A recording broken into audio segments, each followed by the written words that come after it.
¿Qué onda? ¿Cómo están?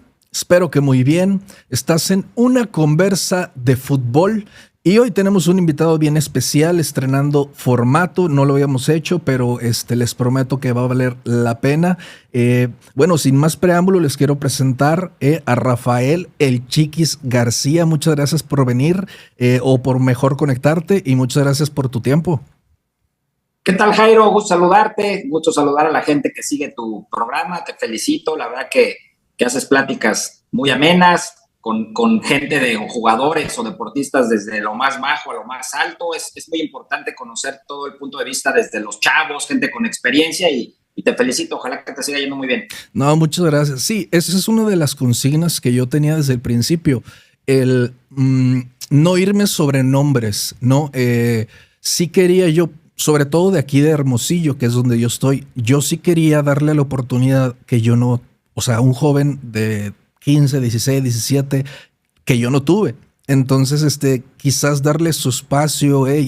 Existen morritos que están en ese sueño y que también quieren evolucionar y ser profesionales. Y yo sé, y lo digo con mucho respeto, yo sé que eso a lo mejor no me va a generar vistas, pero a mí me produce mucho, digamos, me gusta y me apasiona, ¿no?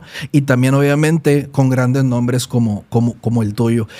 Quisiera empezar, de hecho, desde el principio. Me da mucha curiosidad cómo fue tu niñez dentro del fútbol, obviamente. Si tu familia era futbolera, si empezaste desde temprana edad a jugar fútbol o ya te agarró adolescente.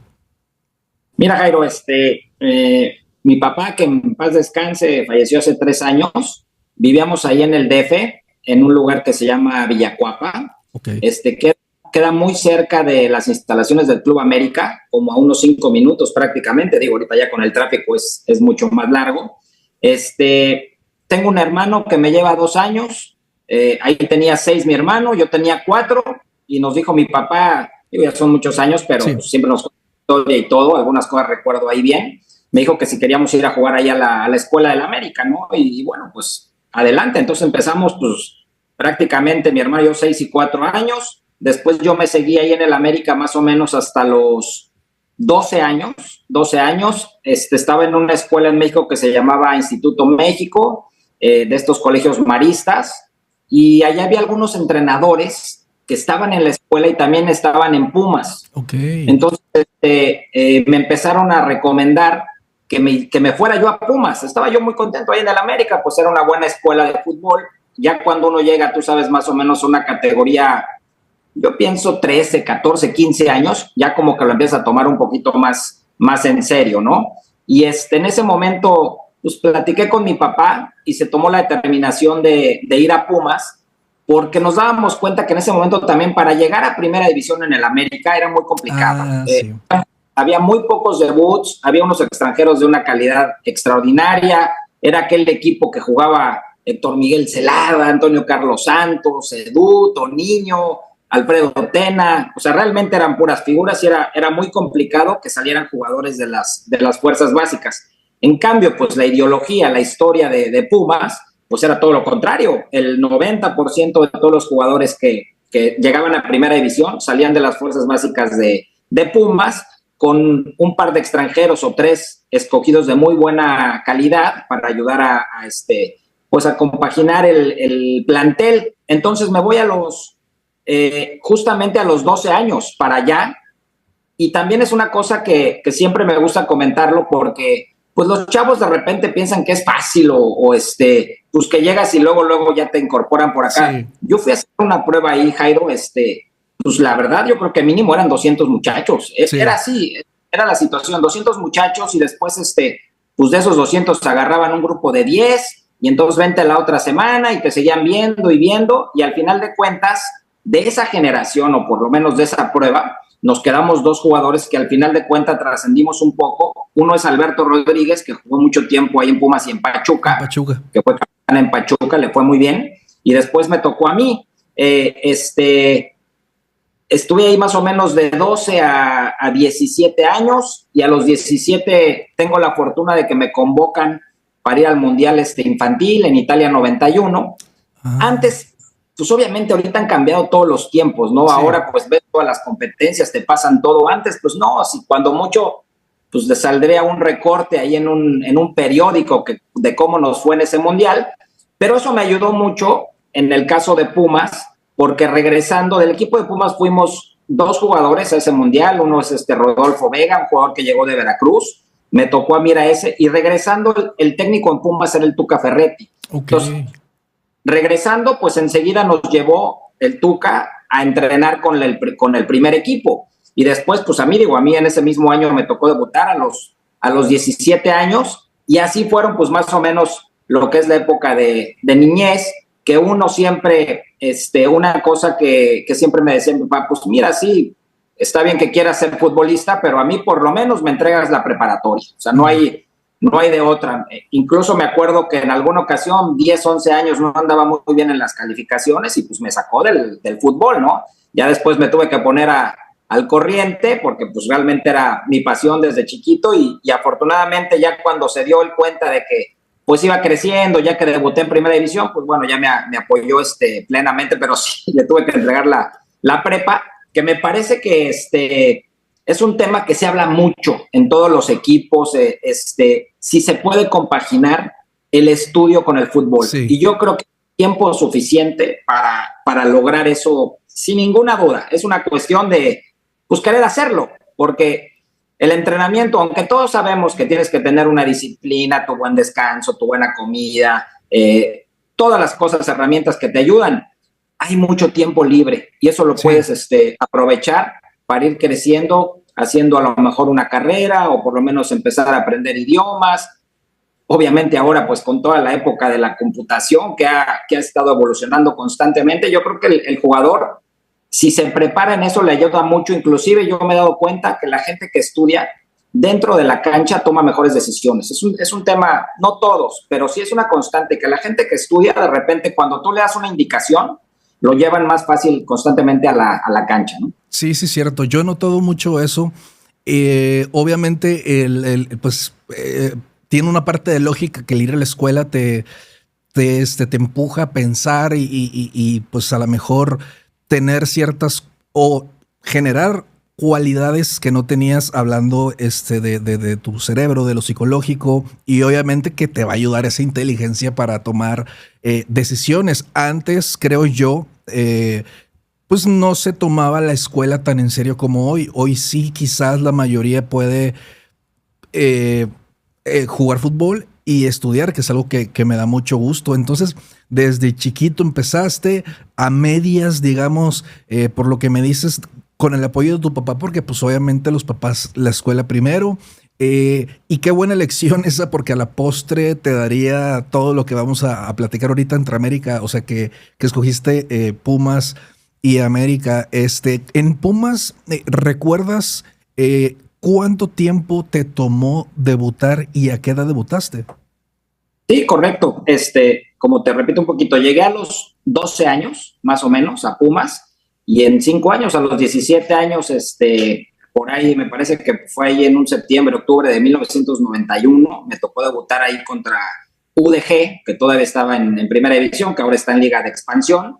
En aquel equipo que estaba el Travieso Guzmán, estaba Mora, estaba Poncho Sosa. Realmente era un equipo importante, sobre todo en la ciudad de Guadalajara. Me toca debutar y también tengo ahí un recuerdo pues un poco simpático, porque pues, no sé, a mí se me hizo en ese momento, pues debuté, entré a correr, dije, sí. Bueno, pues la realidad es que en ese momento yo sentía que no me costó tanto trabajo. Yo dije, bueno, pues qué padre, o sea, debuté bien todo, y entonces me hacen una entrevista al final, y entonces me dijo, oye, ¿cómo estuvo tu debut? No, pues la realidad se me hizo más fácil de lo que yo pensaba. Eso declaré yo, ¿no? Sí. Y el partido me toca iniciar contra Puebla, nos tocó así otra vez otra visita, perdimos 3-0, ni la toqué, y al final del partido se me acercó Miguel España, el Capi Ramírez Perales, y me dijeron, pues no, que estaba muy fácil, cabrón, así con esas palabras, sí, ¿no? Sí. No que es fácil.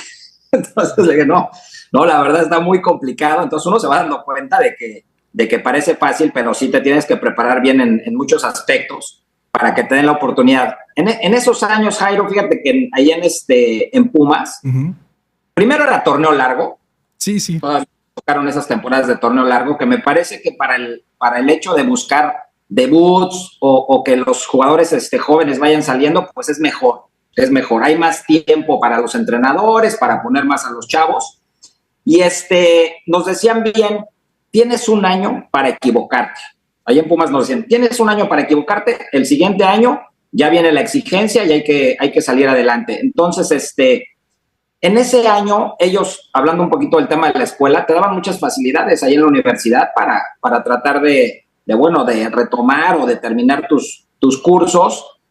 Pumas fue, mi punto de vista, un poco visionario en cuestión de dos cosas. En cuestión física, había un preparador que después estuvo mucho tiempo con Mejía Barón, que es el profesor Ariel González, un argentino que trajo unas innovaciones muy buenas, y también teníamos a un psicólogo que se llamaba Octavio Rivas. Entonces, eso pues era muy moderno para esos años, 91, 90, era muy moderno, y entonces nosotros teníamos psicólogo, teníamos un muy buen preparador físico, cosa que de repente los rivales cuando iban a CEU el domingo a las 12, pues el segundo tiempo estaban muy cansados. Entonces tú con tu juventud podías, pues hacías realmente los partidos complicados para los rivales. Entonces me tocó ahí en la temporada 91 y me quedé en Pumas hasta, pues prácticamente hasta el 1998. Fueron 7, 8 años en primera división. Sí, de hecho yo tengo, pues como te digo, un poquito de información que agarré. Son 133 partidos en Pumas y 18 goles. ¿Es correcto esa cifra? Yo creo que son un poquito más, pero en las estadísticas de la federación yo me he metido, pero lo hacen, me parece que a partir de 1997. Ah, sí, o sea, cuando se... En 97, digo, no sé, habré jugado un poquito más de goles, más o menos en promedio de mi carrera jugué un poquito más de 500 juegos y metí pues un promedio entre 60 y 70 goles. Más o menos. Sí, son bastantes porque yo estaba viendo unos videos tuyos en YouTube. Lo que yo no tenía pues en mi mente, no conocía, era la zurda que tenías. O sea, para empezar, ese detallito no lo tenía yo. Uno, sinceramente, ignoro por qué. Yo pensaba que eras derecho. Pensaba que pues no eras de tirar de cobrar tiros libres, pero tenías una zurda que con la selección metiste goles, que con prácticamente todos los equipos, y esa fue una de tus armas. Y luego vas de Pumas a Toluca. Pasas de Pumas a Toluca, pero antes de pasarme a Toluca me gustaría que nos pudieras decir a todos con qué te quedas de Pumas, porque he escuchado que es uno de los mejores clubes, obviamente, históricos de México, que son formadores. ¿Con qué te quedas para tu vida o como tú lo quieras futbolísticamente de ese proceso que viviste y de tu jugar en primera ya y todo eso? Primero te voy a contar un poquito ahorita que dijiste que era zurdo y toda esta situación. Hacían algo ahí muy interesante en Pumas. Yo jugué prácticamente, pues digo, casi siempre de medio izquierdo. En ese momento el titular en Pumas era Alberto García y pues obviamente era mi ídolo, la misma posición, zurdo, le pegaba muy bien de fuera del área. Entonces ahí en Pumas ya cuando llegabas a reserva, que ahora pues es la sub-23 o sub-20 o todo esto que están inventando nombres nuevos, al final de cuentas, bueno, nos hacían llevar una libreta. Y entonces yo seguía a Alberto García, pues todo lo que hacía, los pases buenos, lo que fallaba. Entonces uno iba viendo para cuando te tocaba la oportunidad llegar un poquito con más de preparación. Y después tengo una anécdota que pues, nos toca ir en el Mundial 2002. Me toca de compañero de habitación Alberto García. Entonces para mí, pues verlo como mi ídolo y luego ir a compartir un Mundial, pues es una cosa que no se me olvida. En Pumas... yo creo que lo que más te deja son valores. Realmente es una institución. No sé ahorita cómo estés. Yo lo veo muy cambiado de mis tiempos. O sea, ahorita acabo de ver el partido el fin de semana pasado contra el América, me parece, y solamente hay 1 o 2 canteranos de titulares. Sí. Cosa que nosotros éramos prácticamente, como te repito, todos los jugadores éramos de la cantera. Exacto. Entonces, te enseñaban mucho la cuestión de valores, de jugar en equipo, de ética, de oficio. O sea, realmente yo estoy súper agradecido primero con la institución, después con el Tuca Ferretti porque me dio la oportunidad de debutar. Con el Tuca me tocó 5 años seguidos. Él fue el técnico 5 años seguidos ahí en Pumas, y ya después se fue a Guadalajara. Okay. Era un tipo súper exigente, y pues realmente ahí el que no tenía carácter, como que eran otros tiempos, era bravo, era exigente, te gritaba, pero te vas dando cuenta poco a poco que vas jugando mejor, que si le haces caso, pues vas brillando más. Entonces yo dije, no, bueno, hay que trabajar, hay que hacer lo que él me pida, y ahorita tengo una extraordinaria relación con él. De repente uno piensa que todos los técnicos, yo me acostumbré al trato de mucha exigencia, dije, no, pues así han de ser todos en primera división, hay que darle, ¿no? Porque la competencia, pues, siempre ha existido en todos niveles. Entonces, pues lo conozco bien, te exige, y después te vas dando cuenta, pues, que otros técnicos son diferentes. Después de él me toca el profe Mesa, que es totalmente diferente en su manera de pensar. Pero más día grupo. y noche, ¿no? Día y noche. No, totalmente. Entonces, bueno, a mí me tocó esa época en Pumas. Daban mucha continuidad a los técnicos, daban mucha continuidad a los jugadores, te daban la oportunidad mucho de debutar 17, 18 años, y más o menos cuando tenías 23 años, vámonos, se acabó el ciclo, ya venían los chavos, y entonces era cuando Pumas, pues ya después de unas temporadas que uno ya iba creciendo, ya te vendían a otra institución. Sí, me llama mucho la atención eso del Tuca, porque pues hay videos que de hecho me parece que hay uno en particular en Tigres que se hizo viral, que empezó a cagar a los jugadores y a tal, y mucha gente se asustó, pero es que eso era lo normal, eran otros tiempos, como tú dijiste, eso era lo normal, hasta en el barrio nos trataban así, pues antes, ¿no? Hoy Mira, es diferente.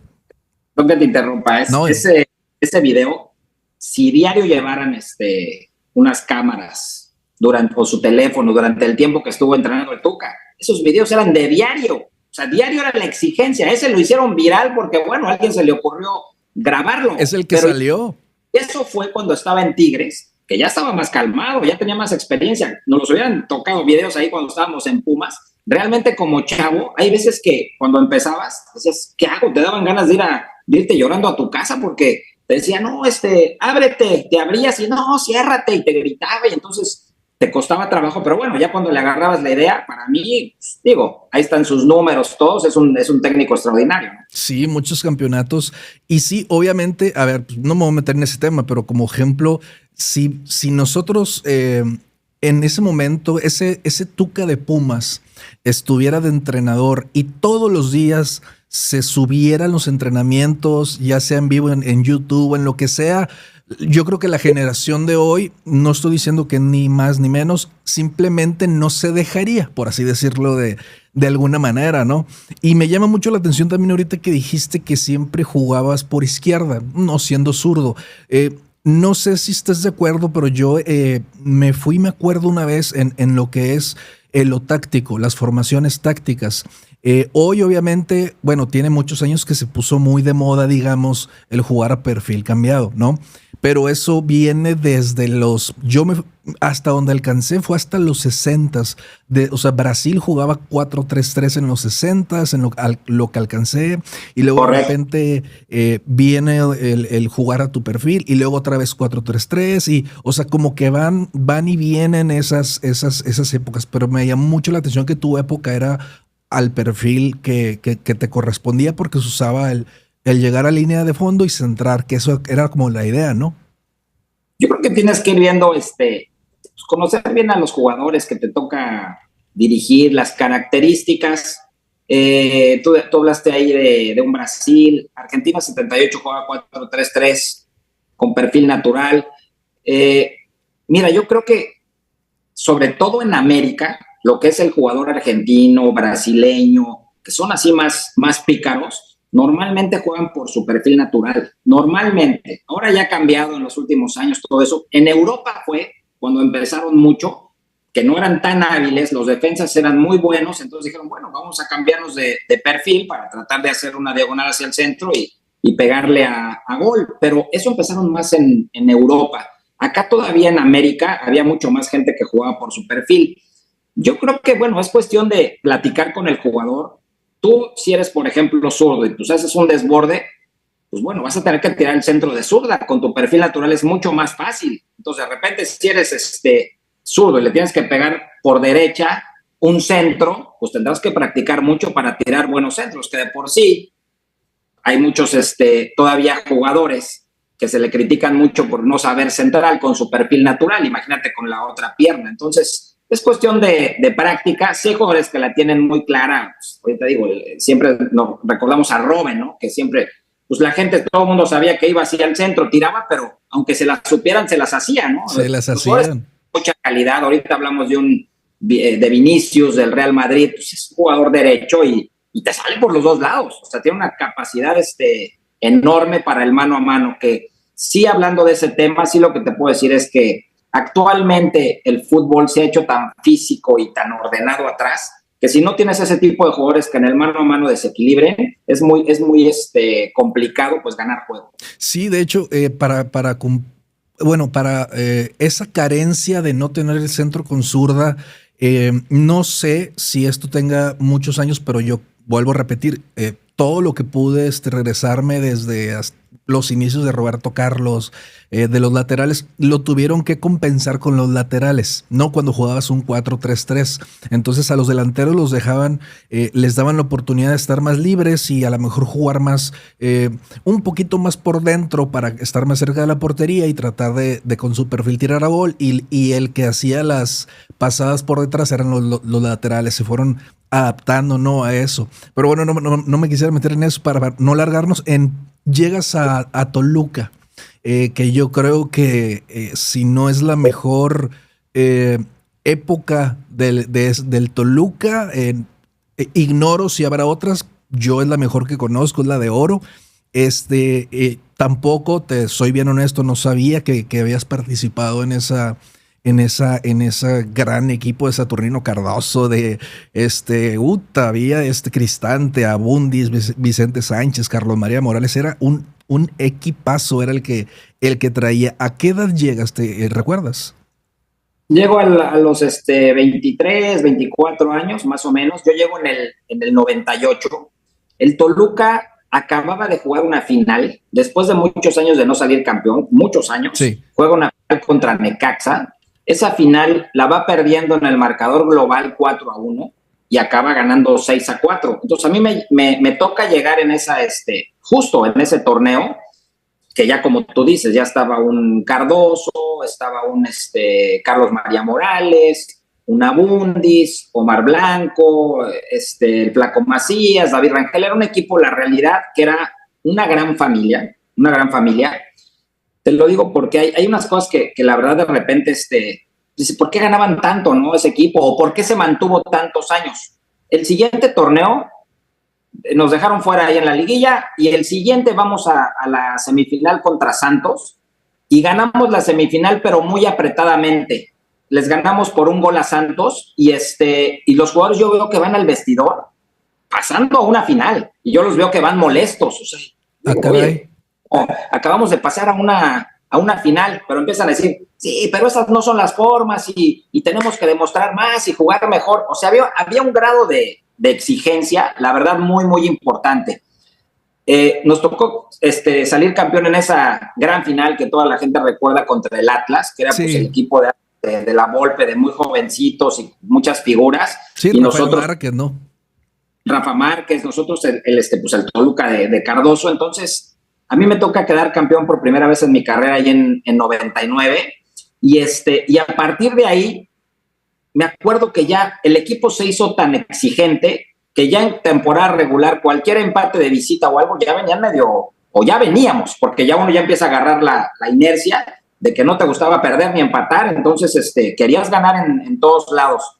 Se mantuvo una continuidad, cosa que es un tema importante porque pues yo veo que muchos pues equipos de repente dicen cómo se logra el éxito, ¿no? Y de repente cambian a 3 entrenadores cada torneo, llegan 20 jugadores nuevos. En ese Toluca se iban 2 jugadores y llegaban 2 jugadores iguales o mejores. En un momento estaba Fabián Stay, que era un crack, se va Fabián Stay y llegó Ciña. Sí. Se fue Carlos María Morales y llegó Vicente Sánchez. Se fue el Flaco Matías y llegó Paulo da Silva. Entonces realmente se compensaba mucho el equipo. Siempre tuvimos la fortuna de tener buenos entrenadores. Bueno, por lo menos en mi época me tocó el profe Mesa mucho tiempo, que hacía un grupo espectacular. Realmente él era un tipo que más que pensar en la táctica, como otros entrenadores, gestionaba muy bien el grupo, le gustaba mucho la posesión de pelota, pero siempre era fundamental el equipo, la unión. Después me toca con una etapa con Ricardo Lavolpe, 2 años extraordinarios, que después el profe Messi y Ricardo Lavolpe de ahí se van a la selección. Luego regresa, me toca el Tuca Ferretti otra vez ahí en Toluca, después de muchos años. Realmente tuve la fortuna de tener muy buenos técnicos, compañeros, pues digo, realmente hablar de un Cardoso, pues en mi punto de vista, para mí, o sea, siempre me dicen, ¿cuál es el mejor extranjero con el que has jugado? Cardoso, o sea, era un tipo que realmente, independientemente de los récords de goles, que un torneo hizo 25 goles en un torneo corto, era un jugador que por ahí íbamos a una cancha. En ese tiempo, Jairo, los equipos duros, realmente era Morelia.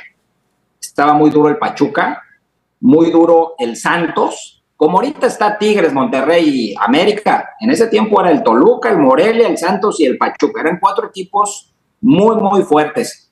Y en una cancha de Santos el domingo en la tarde con el calor durísimo, pues 0-0 y Cardoso tenía una y para adentro. Sí. Y te solucionaba el partido. Entonces fue una época realmente para mí extraordinaria. Tuve la fortuna de quedar ahí 4 veces campeón con Toluca. Fueron años padrísimos. Si con algo me quedé ahí de un poco de que me hubiera encantado era ir a la Copa Libertadores, pero la Copa Libertadores no se manejaba como lo hicieron en los últimos años, o el que merecía por ser campeón va a la Copa Libertadores. Allá hacían un torneo en Estados Unidos que se llamaba la Interliga, y entonces el campeón iba a la Libertadores, y si algo nos hubiera gustado competir con ese equipo en ese momento era la Libertadores. No tuvimos la fortuna. El Toluca ya la jugó, pero ya se habían ido, pues, gran cantidad de estos jugadores que te estoy nombrando. Pero sin duda fue algo espectacular. La afición fue creciendo, el estadio, tú lo ves, lo renovaron. Sí. O sea, es un equipo que ha crecido en muchos aspectos. Ahora ya tiene tiempo, desgraciadamente para ellos, de no salir campeón, pero ahora trae un muy buen equipo, ¿no? Con posibilidades. Sí, como tú bien lo dices, fueron 4 campeonatos, tuviste aproximadamente 214 partidos, 27 goles, más o menos. Y sí, yo creo también que Cardoso, tú ves hoy en día, está que Messi, está que Cristiano, está que tal, y aún así buscas a Cardoso en YouTube y todavía dices, no manches, que el jugador que era, o sea, es impresionante lo que... Tuvo 10 años en Toluca y metió 250 goles. Estás hablando que te mete 25 goles por año. Pues ese es realmente un promedio, y es un fútbol, por más de que de repente tú escuchas a alguna gente menosprecia un poco el fútbol mexicano, pero no es fácil hacer goles. En ningún lado no es fácil hacer goles. Entonces, la verdad, un tipo como él, y luego se juntaba con un Ciña, con un Vicente, pues era un tridente realmente espectacular.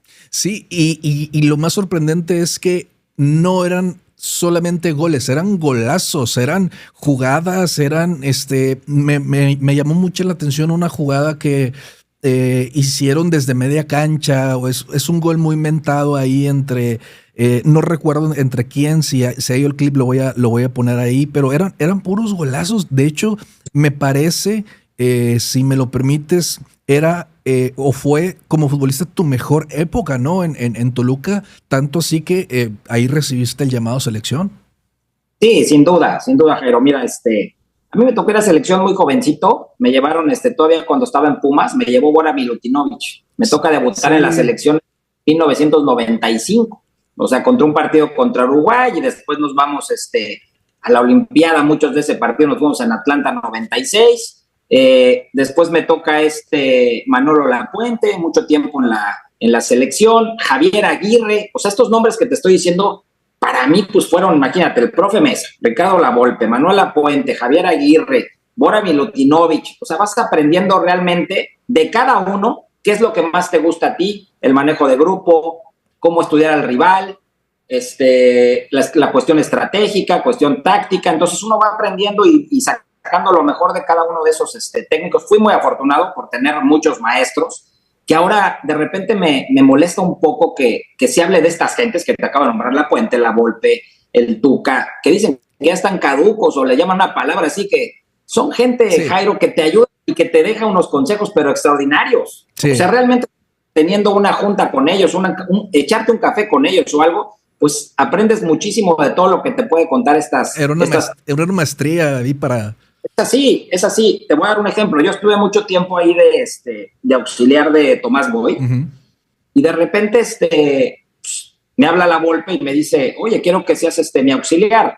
Digo, como todos saben, yo tengo una relación familiar con él, estoy casado con su hija, y mucha gente me decía, no, pero es que te lleva porque no sé qué, porque vas a ser el auxiliar por la relación. A ver, Jairo, yo voy a desaprovechar como técnico ser auxiliar de un entrenador que te puede enseñar unas cuestiones estratégicas que no las sabes. Pues no, es como una maestría, exactamente así como tú dices. Entonces son cosas que el fútbol, pues, tienes como todo, etapas muy buenas, muy padres, otras difíciles, pero de repente tienes la fortuna de encontrarte, pues, con un Tomás Boy en el camino, con un profe Mesa, gente que, pues, bueno, le aprendes mucho. Yo te acabo de decir, debuté a los 17 años, ahorita acabo de cumplir 50 años, tengo 33 años en el fútbol, y es como todo, ¿no? Uno va pasando momentos difíciles, momentos muy padres. O sea, la carrera en sí, que es un tema también padre, de la gente que de futbolista nos hacemos técnicos, pues también luego me preguntan, ¿qué es mejor? Pues para mí siempre va a ser mejor ser futbolista, ¿no? Es una cuestión que dentro de la cancha, pues, por ti mismo, aunque se juegue en equipo, vas demostrando y te vas ganando los lugares, y cuando eres un entrenador, pues realmente ya dependes de tu trabajo, de escoger bien a los 11 que van a iniciar en tus partidos. Aquí es un detalle muy importante, ¿no? Porque sí, obviamente cuando uno es entrenador y tienes tus 25 jugadores en el plantel, pues caben 11, ¿no? Para el sábado, y ahora 5 cambios. Y a lo mejor de repente no tomas en cuenta a un jugador que ande muy bien o lo que sea, pero a lo mejor el jugador no entiende que tu sistema de juego no es el ideal para él. O sea, no quiere decir que el jugador sea malo, porque yo he escuchado mucho, no, es que no me quiere, sí me quiere, Está bien. A mí, afortunadamente, como jugador, durante mi trayecto casi siempre fui titular, pero cuando era suplente, lo más fácil es decir, no, es que el técnico no me quiere. Es lo más fácil. No me tomó en cuenta y es un hijo de no sé quién, y está bien, pero después te vas dando cuenta que tienes que mejorar en tal cosa, que a lo mejor ya no tienes la disciplina de antes, que a lo mejor ya no tienes el físico de antes, que a lo mejor al entrenador le gusta jugar con un contención de manejo y no con un contención de más de quitar bolas. Entonces, uno va aprendiendo. Ya yo a los jugadores que ahorita tuve un poquito mucho ahí, sobre todo jóvenes en Liga de Expansión, sí, les daba un consejo, miren, si en algo les puedo yo ayudar, es que les doblo la edad. O sea, todos ustedes tienen 21, 22 años, yo tengo 50 años. Entonces, si algo les puedo decir, son anécdotas, experiencias, porque de repente, como ahorita tú decías, hablando del tema que el Tuca te regañaba y todo esto, actualmente al jugador tienes que tener una gestión diferente, porque ha evolucionado todo. Aunque acabo de ver hoy justamente, Jairo, un video de Luis Enrique, técnico del Paris Saint-Germain, de hace 2 meses, 3 meses, cuando estaba Mbappé. Es un video muy padre que después te lo voy a mandar ahí. Le mete como una exigencia de que, a ver, Mbappé, tu ídolo es Michael Jordan. Ah, sí, lo vi.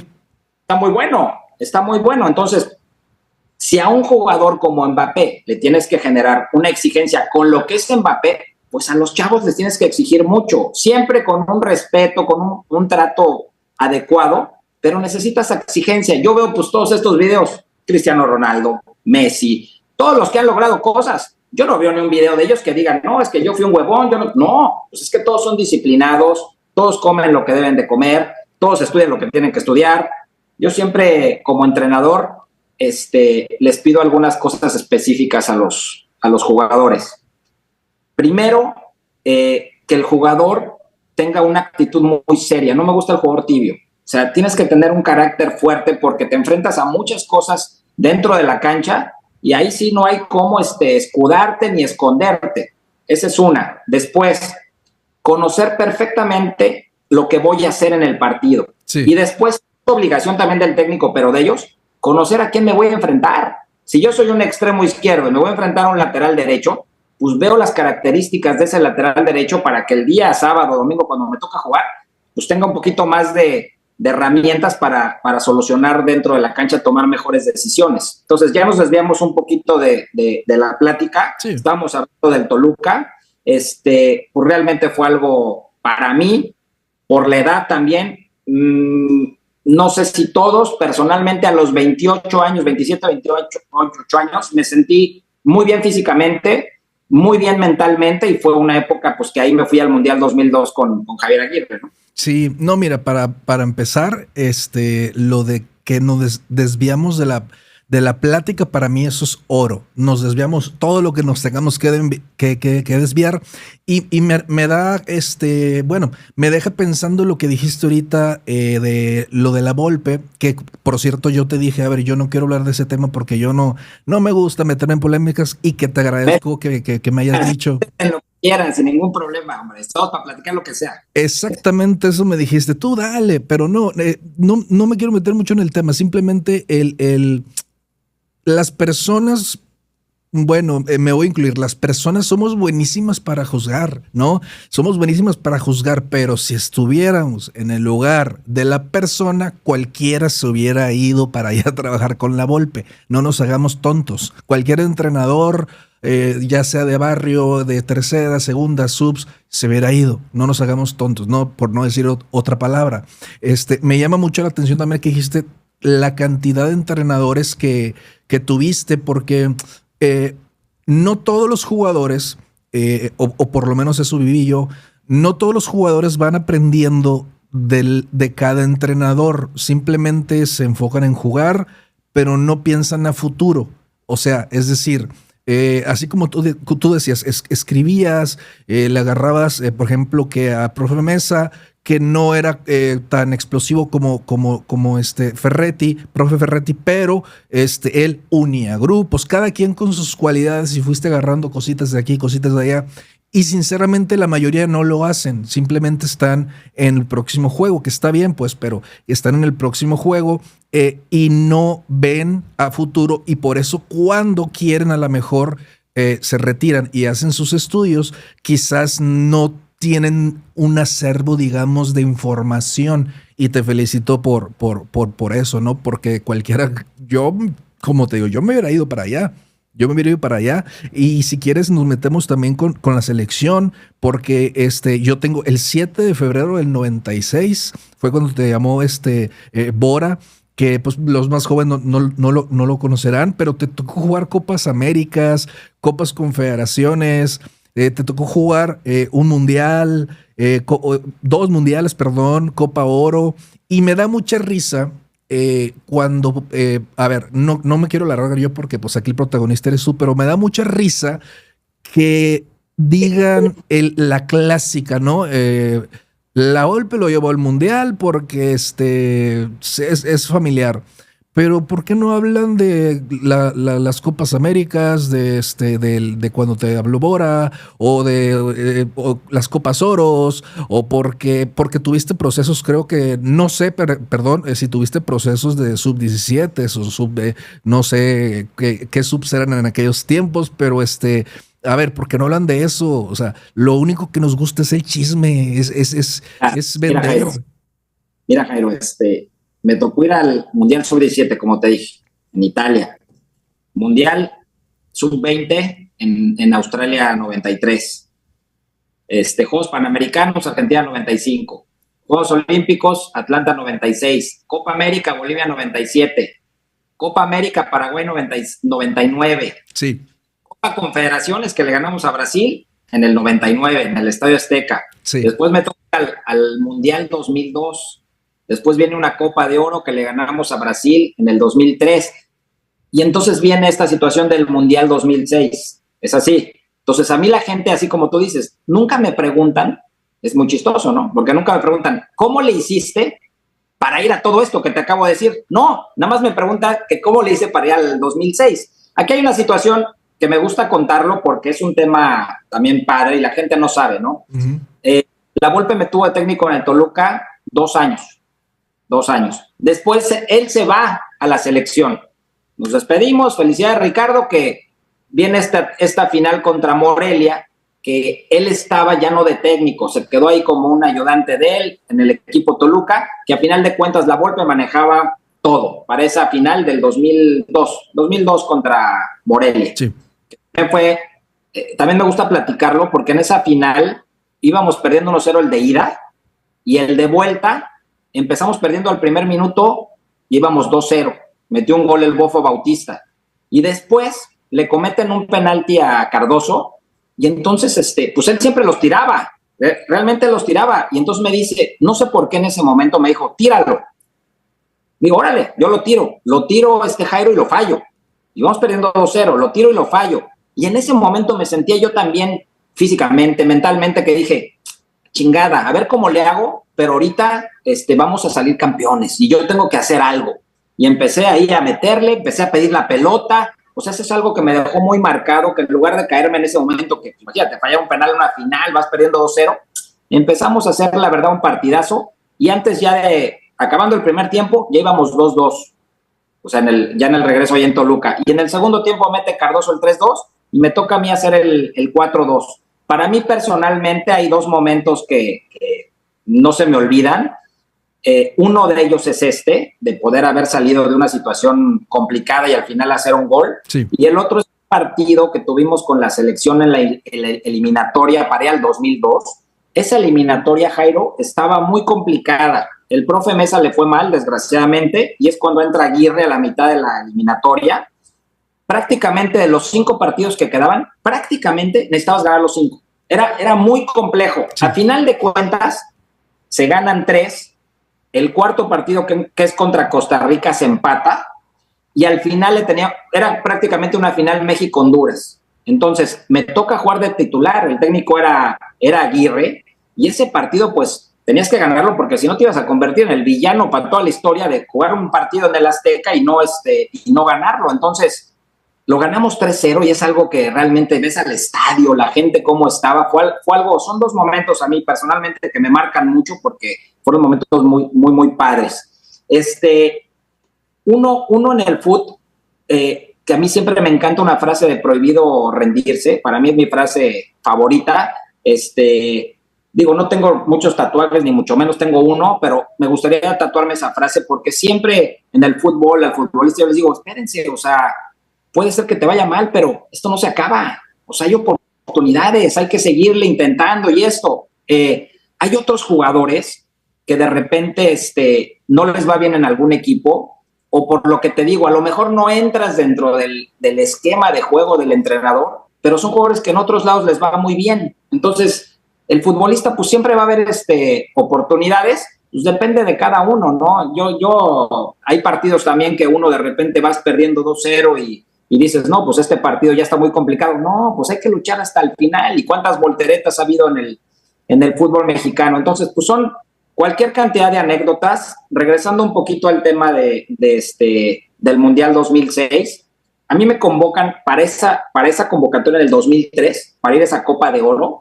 Ahí la Volpe, yo digo, ahorita que hablamos un poquito de este tema, pues ni siquiera sabía que salía con su hija. Es la realidad. Lo mantuvimos un poquito secreto. Es así porque, pues porque mi actual esposa me decía que a su papá no le gustaba que salieran con futbolistas sus hijas, perdón. Entonces, pues lo mantuve ahí más o menos en secreto. La Volpe me convoca para esa Copa de Oro, perdón. Se la ganamos a Brasil y después, bueno, ya en un momento ya le confío yo a Ricardo que estoy saliendo con su hija. Yo me caso, eso fue, haz de cuenta, en un julio, esa final. Yo me caso en diciembre. A partir de la siguiente convocatoria, Jairo, pues empezaron los cuestionamientos, ¿no? Entonces, pues digo, también uno sabe cómo es la prensa. Siempre he sido un tipo muy respetuoso, muy frontal. No me meto en problemas y siempre tuve el teléfono listo para cualquier cuestionamiento o algo. Después, Jairo, lo que sí yo te puedo decir es que yo no era el técnico. O sea, el técnico decide, es la realidad, junto con su cuerpo técnico. A ese Mundial 2006, pues van 23 jugadores, pues el entrenador junto con el cuerpo técnico deciden qué jugadores tendrían que ir a ese Mundial. Si yo ahora ya, con la experiencia que tengo de entrenador auxiliar de 15 años, me hubieran dicho quién tenía que ir a ese Mundial, pues yo hubiera hecho mi lista de 23 jugadores. Como cada persona en México tiene su idea futbolística. Claro. Entonces, claro, se cuestionó mucho en ese momento, como en todos los mundiales, en ese momento se cuestionó mucho el tema de Cuauhtémoc Blanco, ¿no? Que es así. Sí, sí. Y yo siempre lo he dicho, Jairo, en todas las entrevistas o programas que voy, que si yo hubiera sido el técnico, yo hubiera llevado a Cuauhtémoc Blanco. Pues es una realidad. Yo lo conocí, así como te digo, nos tocó ir junto a los Panamericanos, a las Olimpiadas.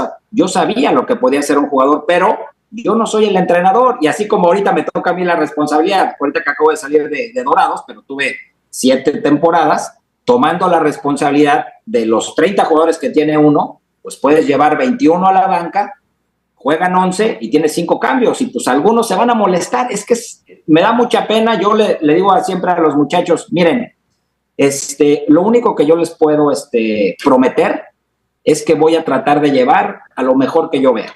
O sea, nunca me van a imponer ningún jugador, ni que tienen que jugar esto, porque en ese momento, pues ya la verdad, yo creo que cuando un directivo algo te impone a algún jugador, pues mejor, ¿sabes qué? Yo ya me voy, porque yo creo que el jugador se gana su puesto en los entrenamientos. Si juegas 5 minutos y te rompes la madre, después vas a jugar 20, después vas a ganar la titularidad.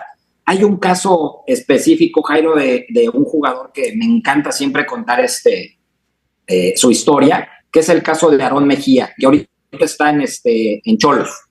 Lo tuve yo en Dorados, lo tuve más o menos de los 7 torneos, lo tuve 5 torneos. Los primeros 3 torneos nunca fue ni siquiera a la convocatoria, nunca. Y se me acercaba terminando cada entrenamiento, recuerdo bien ahí en unos campos acá que se llaman Zagarpa, y me tocaba la ventana y me decía, profe, ¿qué hay que mejorar? ¿Qué hay que hacer? Siempre con una disposición y una actitud extraordinaria. Le digo, mira, Aarón, tienes que ir mejorando esto y esto y esto. Y pasaba un mes y ahí estaba otra vez, y un mes y ahí estaba. Y después jugó un partido ya cuando por fin ya tuvo su oportunidad, y yo siempre se los ponía de ejemplo a todos. Le digo, aprendan a Aarón. Estuvo 1 año y medio sin tener la oportunidad, pero nunca se vino abajo, y cada vez trabajó mejor y se alimentaba mejor y llegó más fuerte, y ahorita no sabes el gusto tan grande así que me da de verlo ahí en un Cholos, que prácticamente pues con todo y que el tema de Juan Carlos Osorio hace muchas rotaciones y todo, pero él casi siempre está ahí en la cancha. Entonces, sí, siempre los pongo de ejemplo. Le digo, es un chavo que 1 año y medio estuvo ahí sin jugar, pero serio, trabajando. Entonces, pues los sueños tarde o temprano, si uno se pone la meta, lo logra, ¿no? Sí, de hecho, a ver, para terminar lo de la Volpe o Cuauhtémoc, a ver, pues la prensa, si no haces algo que llame la atención, o independientemente a quién se lleven por enfrente, ese es su trabajo, se respeta. Yo no estoy de acuerdo, por eso yo aquí yo no uso eso. Cada quien su estilo, se respeta. Yo no creo que no se ocupa. Lo que dices en Dorados, de hecho, me dijo que te saludara, que te mandara un saludo Iván Tona. Me dijo que sí. Fíjate, Tona, por ejemplo, es un caso que para mí es un extraordinario jugador. O sea, por alguna situación, yo llegué a Dorados, no conocía a nadie, Jairo. No conocía a nadie, realmente así, porque la Liga de Expansión, desgraciadamente, en este momento está abandonado el tema. O sea, es muy complejo el tema, es muy complejo. Yo no conocía a los chavos, conocí a alguno que otro que llevé ahí a Dorados. Tona tuvo algunas oportunidades conmigo empezando. Yo consideré que era un jugador, yo hablé con la directiva, que le hacía falta ir a otro lado. Ese era mi punto de vista.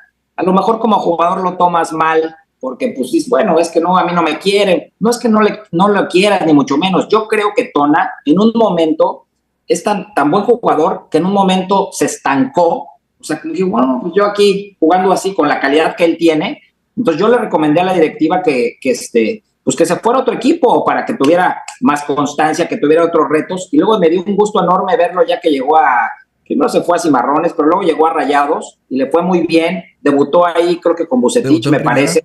Y ahorita está ahí en Cholos. A mí me da una alegría enorme. Y realmente, con todos los jugadores que me ha tocado dirigir, sobre todo en esta época de Dorados, que fueron mucho tiempo, con todos los puedo ver a la cara y siempre les digo, muchachos, ahí tienen mi teléfono las 24 horas del día, cualquier duda dentro y fuera de la cancha en lo que los pueda ayudar, pues bueno, uno trata de explicarles. Después lo que te digo, a lo mejor tú buscas dentro de la cancha otra característica de tipo de jugador, pero me da mucho gusto realmente que un jugador como Tona, u otro caso, el de Rafa Fernández, que ahora está también en Cholos, un central que estuvo mucho tiempo en Querétaro, conmigo ahí tuve un problema de disciplina, y la directiva tomó la determinación pues de que se fuera ahí a la tercera y de cierta manera pues le costó mucho trabajo. Él después se fue, retomó su camino ahí en tercera división en Gallos, en Querétaro, y pues después debutó en Gallos. Entonces yo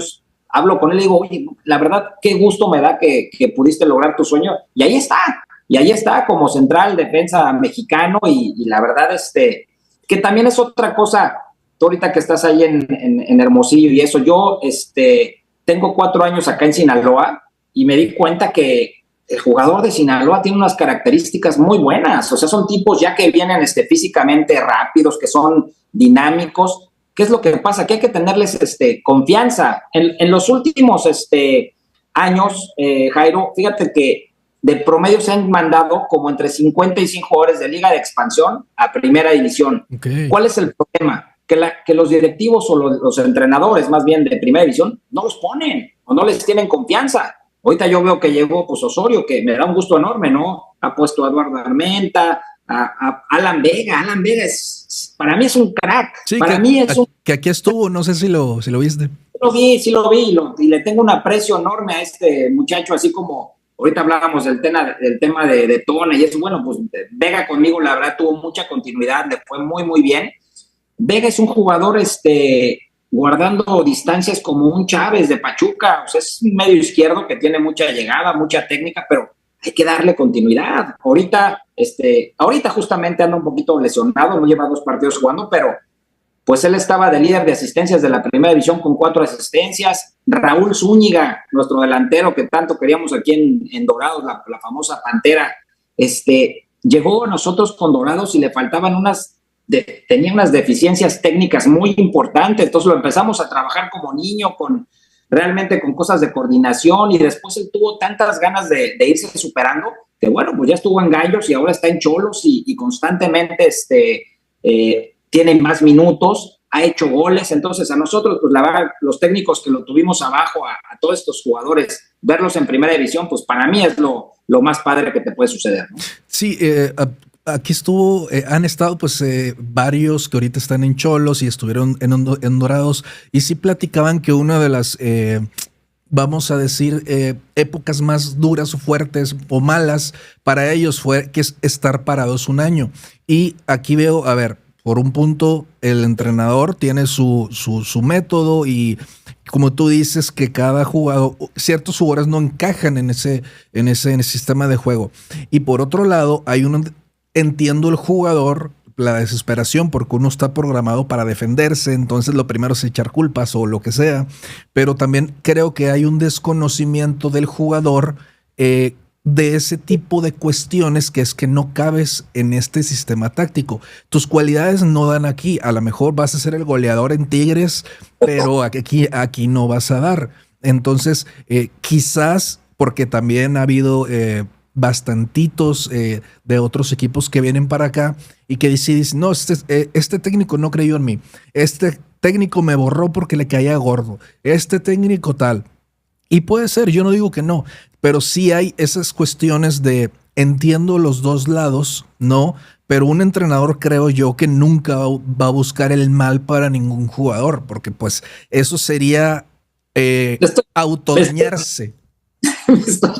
Me estoy fregando yo solo, Jairo. Es la realidad. O sea, yo lo que quiero es ganar partidos para pues que esté muy contenta la directiva y que te mantengan tu trabajo vigente, ¿no? Es la realidad. Entonces uno trata de poner a lo mejor. Claro. Me tocó en Puebla, que me tocó ahí dirigir ahí un tiempo. Había un jugador uruguayo que se llama Pablo Míguez, que es un jugador, es el clásico contención, de quitar, de meter la pierna fuerte, de quitar balón. Yo en ese momento necesitaba más un contención que construyera más el juego.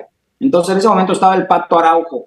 Entonces, bueno, Pablo Míguez era constantemente titular con otros técnicos. En ese momento yo hablé con él, le dije esta situación, mejora un poco la entrega de la pelota. O sea, a final de cuentas, pues yo me decidí por Pato Araujo porque considero que tenía las dos cosas. Tanto quitaba la pelota como sabía entregar bien la pelota. Y obviamente, pues Pablo Míguez se molestó un chorro, pero así es. Uno como entrenador, pues lo tiene que entender, explicarle la situación. Si el jugador a veces es pues se molesta o no, es que yo antes jugaba, pues sí, pero tienes que ir entendiendo que a lo mejor el entrenador en puerta, hay un caso muy padre, o bueno, una situación importante. Guardiola cuando llegó al Manchester City, tenía al portero de la selección de titular y le dijo, mira, tú eres el portero de la selección, pero te vas, porque yo necesito a un portero que sepa salir con el balón controlado, y contrataron a Ederson. Exactamente. Son casos, no quiere decir que el otro portero era malo, pues era el titular de la selección, pero el estilo de juego que le gusta con balón controlado, pues por eso tenían también en Barcelona a Ter Stegen, tenían a Pinto, o sea, había jugadores que realmente tienen las características que está buscando el técnico, y más en un nivel como esos, ¿no? De Inglaterra, que pues con el presupuesto que tienen, pues pueden llevar al jugador que quieran para reforzar. Aquí es un tema también padre en esta lo que me tocó vivir en Dorados, porque pues, realmente los presupuestos han bajado, es normal. El primer año cuando yo llegué todavía estaba una ligera esperanza del ascenso y el descenso. Después cuando... Y todavía teníamos un plantel de cierta manera muy bueno, que nos tocó hacer una temporada muy padre ahí con 41 puntos, récord histórico y todo. Y cuando se terminó ese año se tomó la decisión definitivamente como que se acabó el descenso, y entonces cambian totalmente las ideas, bajan los presupuestos, y entonces ahora me quedó un plantel muy joven, y lo que yo traté de dedicarme mucho, independiente, obviamente uno busca los resultados, pero era de potencializar los chavos para tratar de mandar a primera división. A final de cuentas eso salió muy bien, porque te repito, fueron 11, 12 chavos a primera división. Hay unos casos específicos como el de Paolo Irizar, que de repente se tienen que dar cuenta que si no juegan en primera división muy jóvenes, pues pueden bajar con su calidad acá la expansión, tener un torneo que llame la atención. Paolo hizo 8 o 9 goles y se lo llevaron las Chivas. O sea, así fue. Después apareció en Chivas. Ya después depende de él qué puede ir logrando. Pero me parece que sí, de repente algunos jugadores menosprecian un poco, pero pueden venir 6 meses a la división, agarrar, no estoy hablando de gente grande, estoy hablando de gente de 20, 23 años, que a lo mejor en primera división no están muy tomados en cuenta, pueden venir a esta división, hacer muy bien las cosas y después otra vez regresar a primera división. Sí, acabas de mencionar lo de Guardiola con el portero brasileño. Estamos platicando de eso, de que las características no eran las idóneas para mi idea de juego, pero eso no quiere decir que no seas bueno, va a ser titular otro equipo, ¿no? Por supuesto. O sea, ese es, hablando, por ejemplo, que a mí me gusta, hablo de los sistemas. Sí. Todos los sistemas son muy bonitos y todo. A mí me gusta de repente cuando tengo las características jugar con una línea de 5, que los dos carrileros pues sean como aviones, que vayan y vuelvan. Ahí hablabas un poquito hace rato no recuerdo bien, de que los dos laterales ahora actualmente pues van a ataque, ¿no? Ahí es también un tema de estrategia.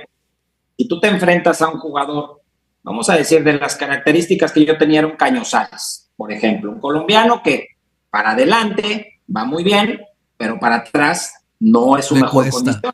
Entonces, si a ti te toca un lateral que de todo el tiempo esté pasando al ataque, pues ya tienes una estrategia ya ganada, porque el volante pues no va a seguir. Entonces, ahí es donde tú tienes que ver, no es que este volante ofensivo es muy bueno, es muy habilidoso, pues sí, pero ¿qué defecto tiene? Que no le gusta defender. Entonces, ahí es una estrategia para sacar. Y ahora, actualmente, si algo ha evolucionado en el fútbol en los últimos años, es la cuestión física. Eso sí. Y lo dicen pues los números, ahora ya te ponen un chaleco que se llama el Wimo y todo, y te dice cuánto corriste. Y si a los jugadores me dicen, profe, yo entrené, mira, el chaleco dice esto, que corriste tanto, ya no hay manera cómo excusarte ni cómo inventar, porque los jugadores son, la verdad, muy ingeniosos, esa es la realidad, y aparte, yo les digo a todos, pues a mí me tocó ser jugador muchos años, entonces ya me las sé todas, o sea, eso, siempre en el vestidor platicas de esto y lo otro, entonces ya todas sus excusas, ahora con el Wimo ese, te dicen cuánto corriste, a cuánta velocidad, porque ese es otro tema. Antes el jugador, o corríamos nosotros 13 kilómetros, 14, uno así ya súper, pero hay que ver a qué intensidad estás corriendo esos 13 kilómetros, y ahora la intensidad pues marca mucho mejores tiempos. Entonces ya cuando los rivales, como ha mejorado mucho el aspecto físico, ya se te tiran atrás, pues tienes que encontrar una estrategia, lo que te digo, un mano a mano, esto que a lo mejor no baja un delantero que sea un poco flojo, esto que hablábamos hace rato de Luis Enrique, que le decía Mbappé, pues tú eres un crack para adelante y eres de Dios y no sé qué, pero tienes que bajar, porque ahorita jugamos en equipo, y si tú no bajas, pues el lateral se te va a dejar ir al ataque, y va a ser muy complicado ganar los juegos. Entonces, se ha convertido el fútbol en mucha situación. El preparador físico ahora es fundamental, y a mí me gustaría regresar un poco a los tiempos donde era mejor el trato de balón y todo, pero ha cambiado, y uno se tiene que adaptar a la evolución del juego, ¿no? Sí, me parece que la tecnología tiene mucho que ver en eso, ¿no? Porque, a ver, yo creo que todo lo que exista en el universo tiene su parte buena y su parte mala, pero la parte buena, antes quizás el retirarte a los 40 años no era muy, no era una opción, ¿no? Ahora quizás está, obviamente es uno de millones. Cristiano Ronaldo, que seguramente va a jugar hasta los 44, pero Pepe, que todavía está en la selección de Portugal y es el capitán. O sea, hay muchos, los porteros sobre todo, pues Ochoa, que va a cumplir 40. Antes era impensable, y sí, tiene cosas malas, pero lo bueno es de las recuperaciones son bien diferentes. Antes se pensaba, lo platicaba con el profe Roberto Hernández, que dirigió Morelia. Sí, claro, muy buen amigo. Sí, lo platicaba con él de que las recuperaciones hoy son, por la tecnología obviamente, son lo que te permite alargar un poquito tu carrera, obviamente, pero antes también se creía que si hacías ejercicio de gimnasio, lo que sea, eras un tronco. Eso es lo que se pensaba antes, pero ahora con la tecnología ya están súper seguros que no, porque ya, en palabras de él, antes los entrenadores eran entrenadores de educación física, era todo general, ¿no? Era el mismo entrenamiento para todos, pero ahora es súper específico, hasta no nomás por físico, táctico, no, hasta por jugadores, por condiciones de los jugadores. Entonces, eso obviamente ayuda a que el jugador sea más físico, por eso el fútbol cambió y todo. A mí yo me quedo con esa parte de la buena de la tecnología. Será debatible las partes malas, pero creo yo que me gusta que se retiren ya, o que a los 33 no le llamen viejo ya a alguien, pues. Eso es lo que me gusta. En todos, porque también jugaste en Atlas, Cruz Azul, Veracruz, que es donde te retiraste. Del fútbol, me llama mucho la atención ¿qué es lo mayor positivo que te dejó como futbolista? ¿No? Ahorita hablamos con un entrenador. El fútbol, ¿qué es lo mejor que te dejó a ti?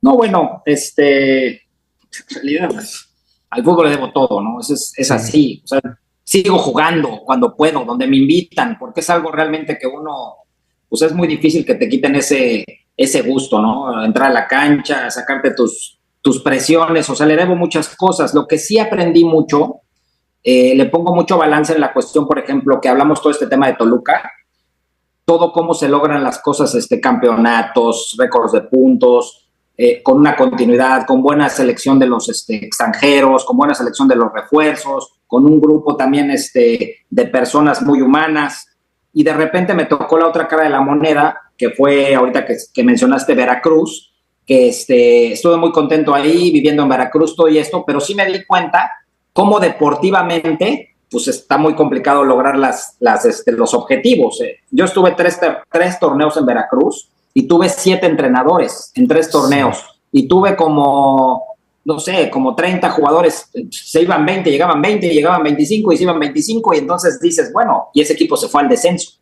Entonces tú te vas dando cuenta cómo debes de ir trabajando de cierta manera para lograr las cosas y a mí me sirvió mucho vivir esa situación del descenso porque pues te vas dando cuenta cómo logras las cosas. De todos los clubes donde uno participa vas aprendiendo cosas. La realidad es que para mí, quitando a la familia, el fútbol es todo. O sea, me encanta ver juegos desde la mañana, ahora que ya tienes oportunidades de ver, pues te pasan cualquier liga del mundo. Este tema de que tocabas de las herramientas, todo lo que es pues la tecnología, yo lo considero como herramientas, porque tampoco y te ayudan muchísimo, porque tampoco el famoso Wimo que acabamos de hablar, que te dice todas las mediciones físicas y todo, pues tampoco te va a decir cómo le pegues a la pelota o cómo marques a un rival. Entonces, sí creo que los directivos actuales se dejan ir mucho por este tipo, ¿no? Es que debes de estar bien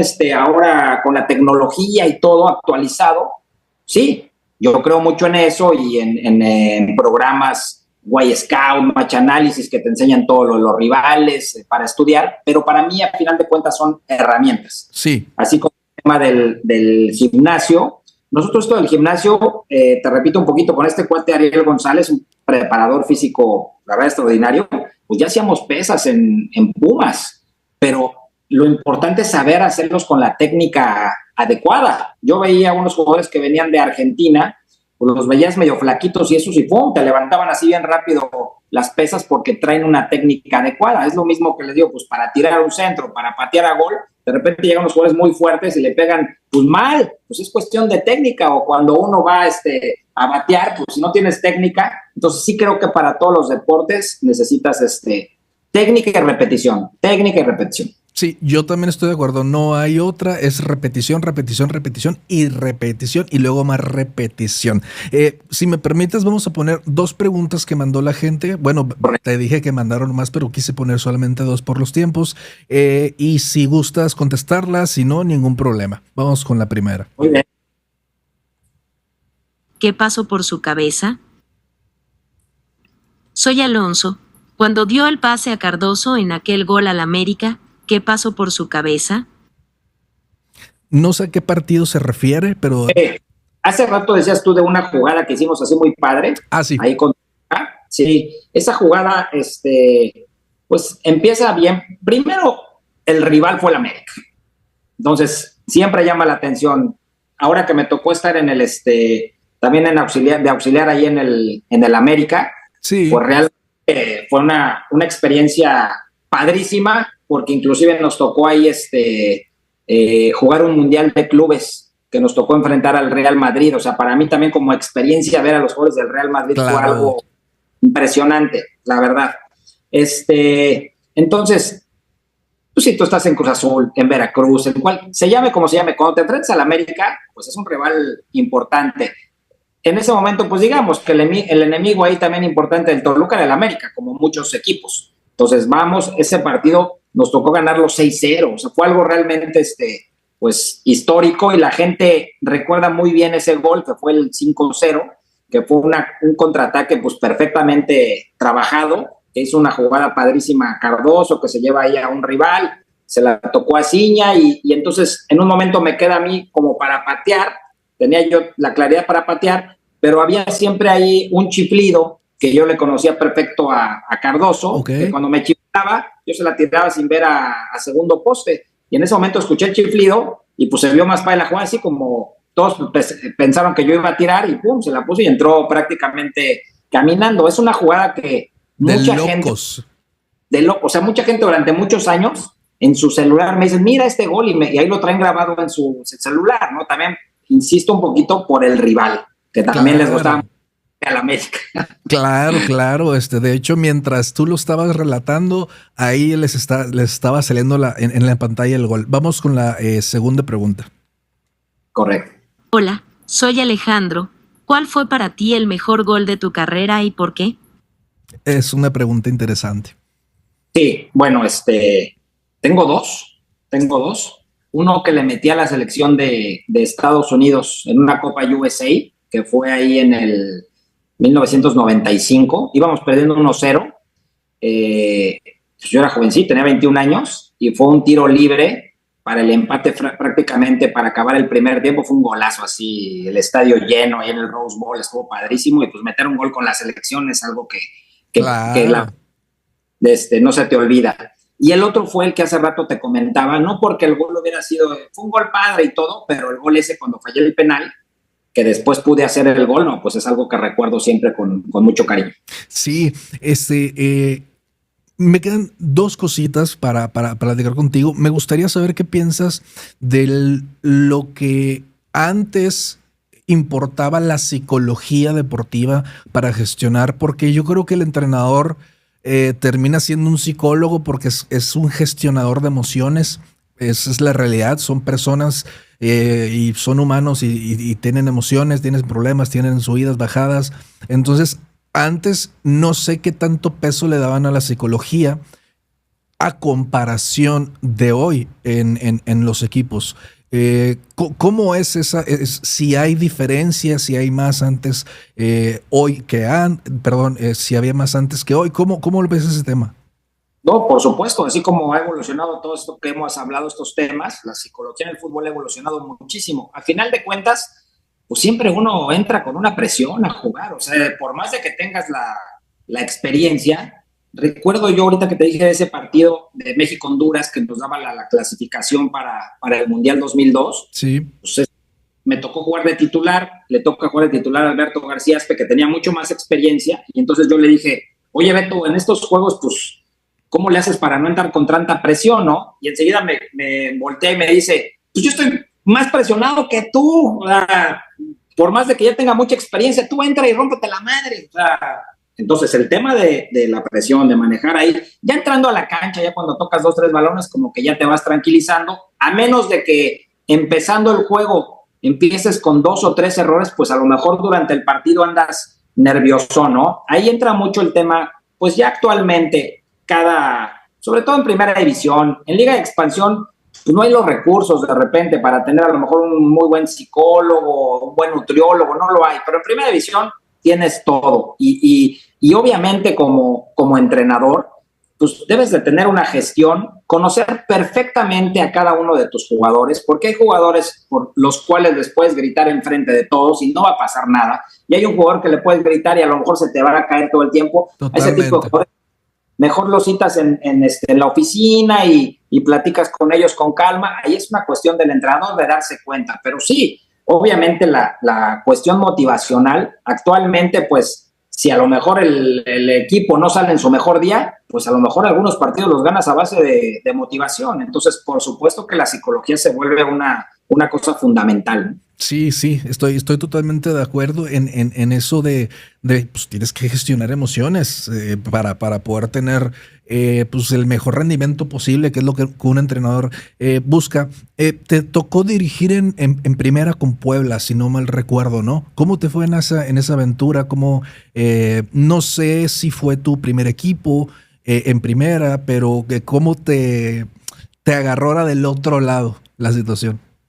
Fue una experiencia, la verdad, que para mí muy buena, Ujú. muy, muy buena, a pesar de que los resultados no me acompañaron de la mejor forma. En ese momento el Puebla estaba viviendo un cambio.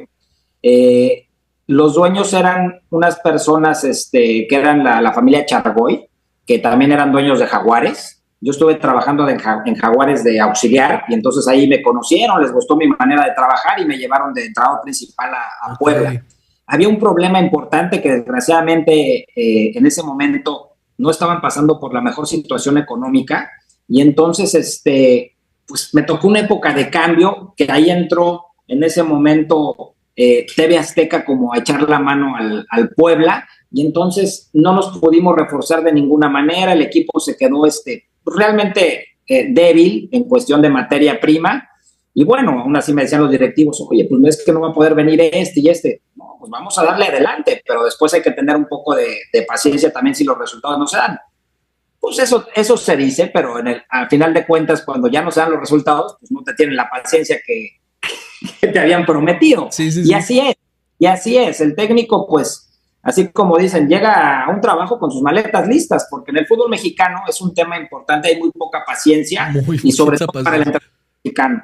Hay muy poca paciencia y muy poca oportunidad. O sea, tú sí ves que de repente llegan técnicos extranjeros, yo no tengo nada en contra del extranjero, han venido técnicos espectaculares, pero sí han venido otros que no han venido a enseñar nada, y entonces le están quitando un lugar a un mexicano que, yo por decirte un ejemplo, Mario García, que cuántas veces quedó campeón en el Atlante, y no es posible que no le hayan dado una oportunidad en primera división. O sea, es ilógico, ¿no? Creer en el talento mexicano, pero bueno, nos desviamos a otro tema. Sí, entran los promotores también, o sea, son otros tipos de cosas. Fíjate que a mí se me hace bien importante, y con esto finalizo. Yo he buscado mucho en YouTube, en donde puedo, consejos para los jóvenes de, a ver, si estás en el camino pero no te está yendo muy bien, o si tienes 14 y apenas vas a empezar tu viaje. A mí me gusta mucho que de jugadores que pasaron o sea, jugadores que fueron seleccionados, que fueron a mundiales, que estuvieron en primera como tú en varios equipos, y de los más importantes, Toluca, Cruz Azul, Pumas, entre otros, Veracruz, que ya dirigiste en primera, que dirigiste en ascenso tanto tiempo. De todo obviamente asistente con la Volpe, asistente Jaguares, de todo lo que te ha tocado vivir, que ha sido muchísimo, como tú dijiste, tienes 33 años, algo así, dentro del fútbol. No he encontrado, digamos yo, tanto video de ese tipo de perfil de personas pero tan reconocidas como tú, que avienten un mensaje a los jóvenes. Y aquí yo siempre aprovecho para eso. De todo este camino, este viaje, ¿qué le dirías a un joven que a lo mejor no la está pasando tan bien, que está tirando la toalla, 14, 15, 16 años, que apenas va a empezar el viaje? Bueno, la realidad, regresaría un poquito al tema, para mí, el de Aarón Mejía. Sí. O sea, yo sí lo veo que como él, debe de haber muchísimos casos que a lo mejor uno ya está desesperado porque te da la oportunidad, o porque, no, es que me dijo el entrenador esto o lo otro. Yo creo que a final de cuentas, uno, si tiene realmente la meta puesta, hay que tener paciencia, porque así como a otros que me tocaron de repente un Lainez, que nos tocó debutarlo en el América a los 17 años, ahora este muchacho que está, Mora, en Cholos, que tiene 15 años y lo debutó. Sí. Bueno, pero son casos específicos. La mayoría es a base de mucho trabajo, de mucho esfuerzo, y que yo siempre doy un consejo, que no piensen que al otro día ya se le van a dar todas las cosas. De un día tras otro, de un día para el otro, traten de mejorar en algo. Si yo no le pego bien con la pierna derecha, pues mañana practico la pierna derecha. Y cada día tratas de mejorar para ser más competitivo y tener un mejor juego. Y obviamente, pues cuando muchas veces te vas a tu casa diciendo, no, pues es que esto no es para mí. No, sí es para ti, pero tienes que tener confianza. Ojalá que toda la gente tenga, pues, sus familiares que también estén apoyando, porque de repente también pasa eso, ¿no? Que muchos papás o familiares, no, pues ya, ponte a estudiar o dedícate a otra cosa. Pues no, o sea, si tú tienes ese sueño, yo te digo mi caso personal, o sea, tengo un hijo de 18 años y quiere ser futbolista, ahorita está jugando ahí en Tecos, en segunda división, y pues ha ido creciendo. De repente, como entrenador, que nosotros vamos de un lado para otro y muchos cambios de casas y todo, y pues ya estaba en un momento en el Toluca y luego me lo llevo al América, y luego es difícil para los chavos, pero él ahorita le digo, bueno, dale, tenerle confianza como papás, darle un buen año ahí, que trate de cumplir sus sueños, y después él solito se dará cuenta si va a querer ser futbolista o quiere dedicarse a otra cosa. O sea, no es nada más una cuestión para el fútbol, yo creo que es una cuestión para la vida. Yo siempre recomiendo el estudio, para mí se me hace fundamental, por lo que yo te dije, que dentro de la cancha o en cualquier deporte que les guste, van a tomar mejores decisiones, siempre estando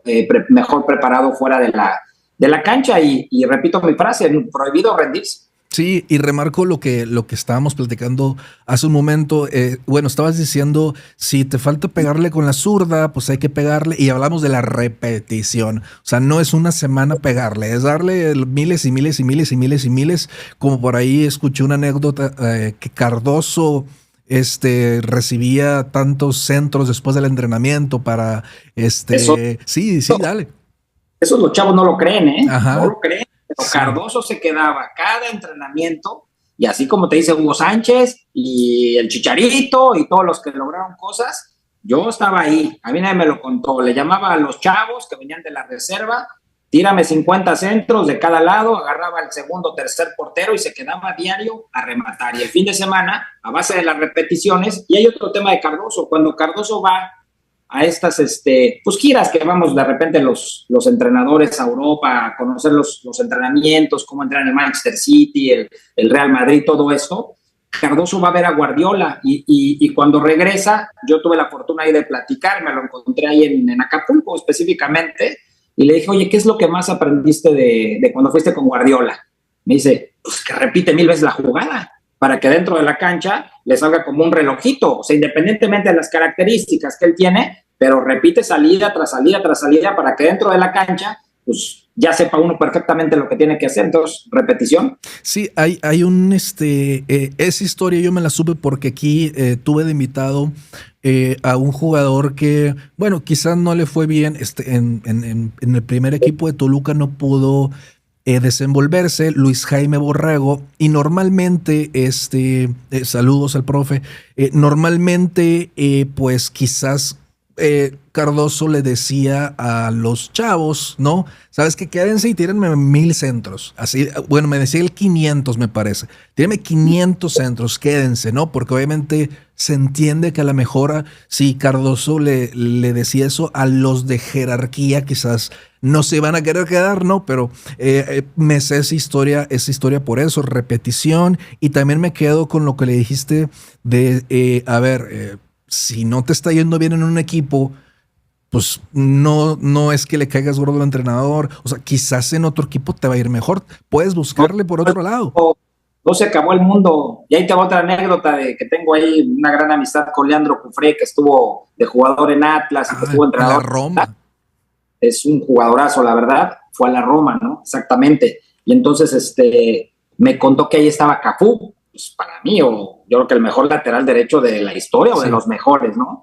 Y entonces que diario llegaba él al entrenamiento y ya estaba Cafú haciendo gimnasio todo el tiempo. Y entonces, oye, ¿por qué haces diario gimnasio? Ya tienes un brazo así. Dice, es que cuando vaya a la selección de Brasil y cuando me ponga el gafete se tiene que ver así el brazo. Entonces, o sea... otros tiempos.